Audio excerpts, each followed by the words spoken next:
Welcome. In this video I'm going to demonstrate coloring the skin, the eyes, and the mouth with ProMarkers. This technique can be used with other markers and also with colored pencils. I will be using a total of 6 colors for the skin area, which will be referenced at the end of this video. Here I've printed up one of my fairy tangle images onto standard cardstock, and this is what I'll be coloring on today. First, we are going to start by adding a layer of color with our lightest color to all the skin areas, and I am using ivory. So we'll start by just adding this base layer of color, and I think I'll use my fat end of the pencil so I can lay in the color a little quicker. And I'm not going to be too fussy because we'll blend this all in later. We just want to get a base layer on all the skin areas.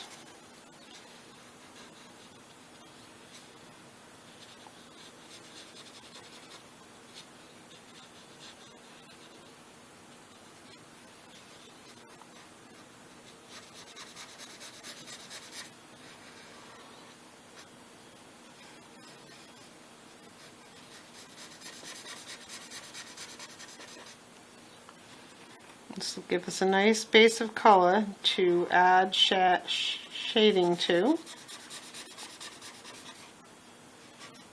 It's always best to start with your lightest colors. And here I'm going to switch to my pointy end so I can get a little bit more detail and be a little more careful with it.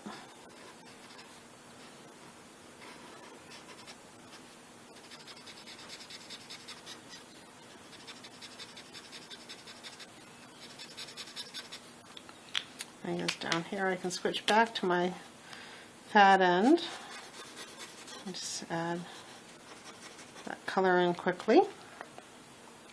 Okay, next we're going to use our second color, which I am using satin, and this is just a little bit darker than the ivory, and here we'll just go wherever there would be a shadow. We'll get that little start of a shadow going.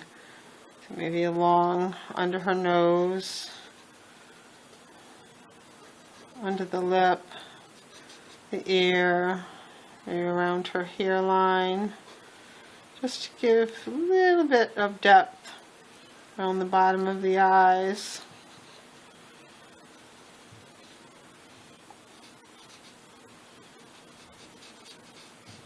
Along the cheek.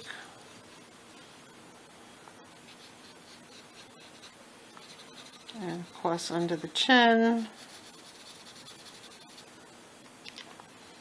here I'm going to use my fatter end of the pencil to, as I'm stroking, I'm lifting up slightly towards the end so you can get that little bit of a shadow going in there.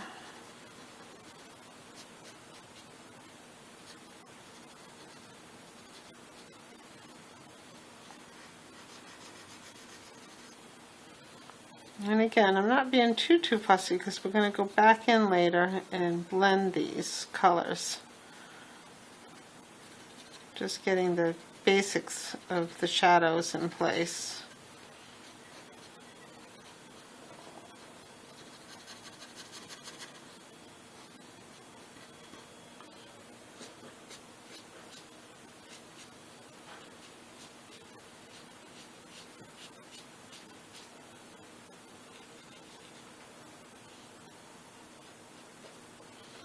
Okay, and the next color we're going to use is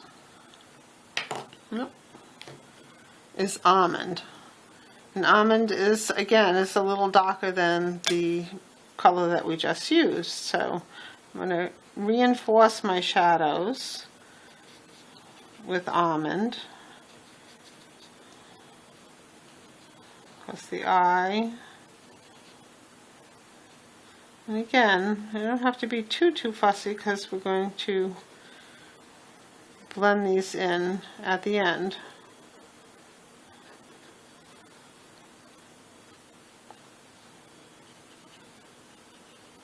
anywhere that you think would be shadow.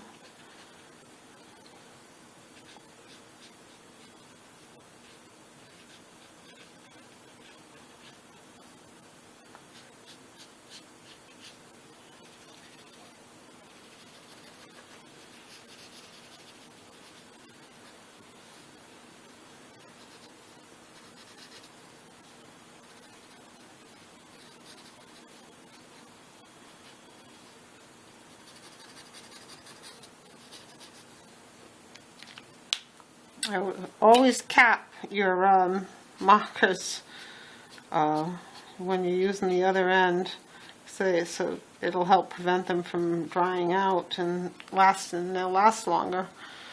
Okay, so I'm getting my shadows pretty well established here. So now I'm going to take a color called Blush, and blush is great. It's a wonderful color for adding a little bit of warmth into your skin tones.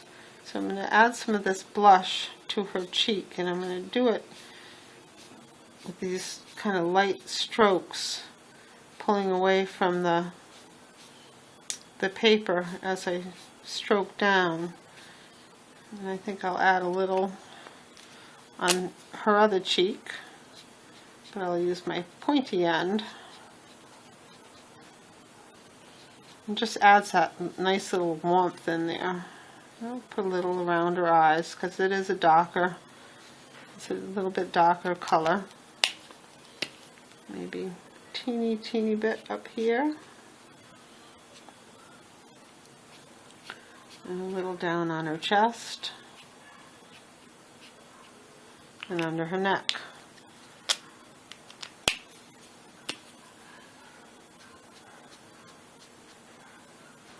Maybe where her arms would be in shadow here. Okay, so we're coming along, and the next color I want to start adding some a little bit more darker tones. So my next color is Dusky Pink. Again, I'm just going to go right where I've already shaded and add a little bit more.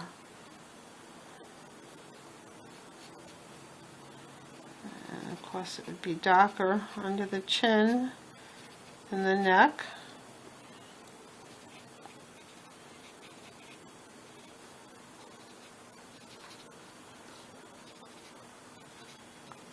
And along her arm here.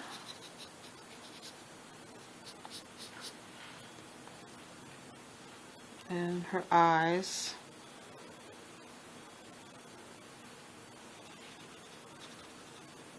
Nose, under her bottom lip,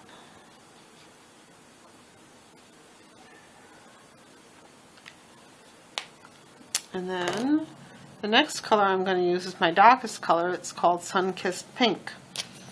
And again, I'm going to do that same technique of going around, darkening anywhere there would be shadows.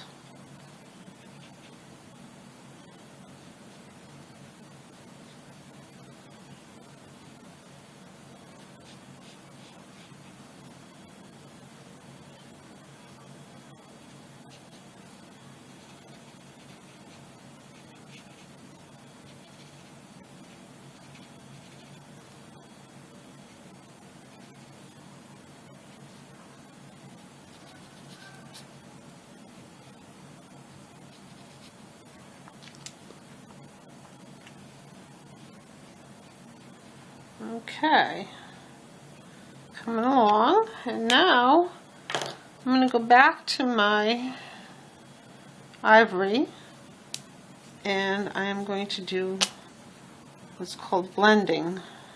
Oh, first of all, I do want to add a little bit more color up here to her ear. I'm not going to be too fussy here because I'm going to use sparkly gel pen to put her little earrings in place. So now I'm going to go along where I have added the darker colors and blend those in with my lightest color.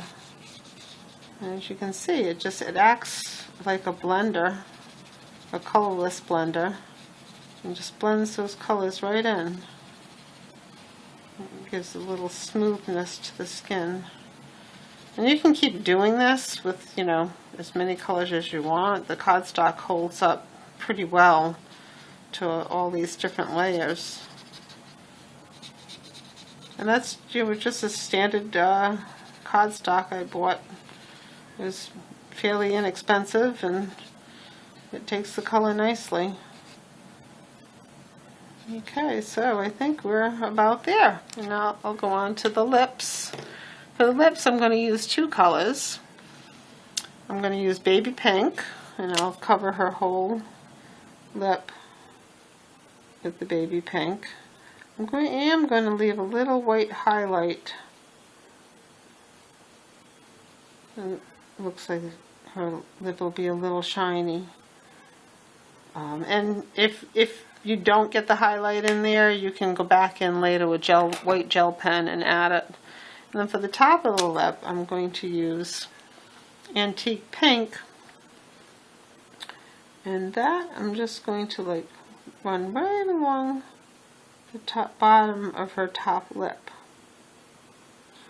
And then I'm going to take my baby pink again and blend that. There, I think her lips are done. Then next I'm going to do her eyes. And for her eyes, I want to give her violet eyes. So I'm going to start with pink carnation. Always start with your lightest colors first. And if you end up accidentally coloring over the little white dots in her eyes, you can always go back in with a white gel pen and re-add those.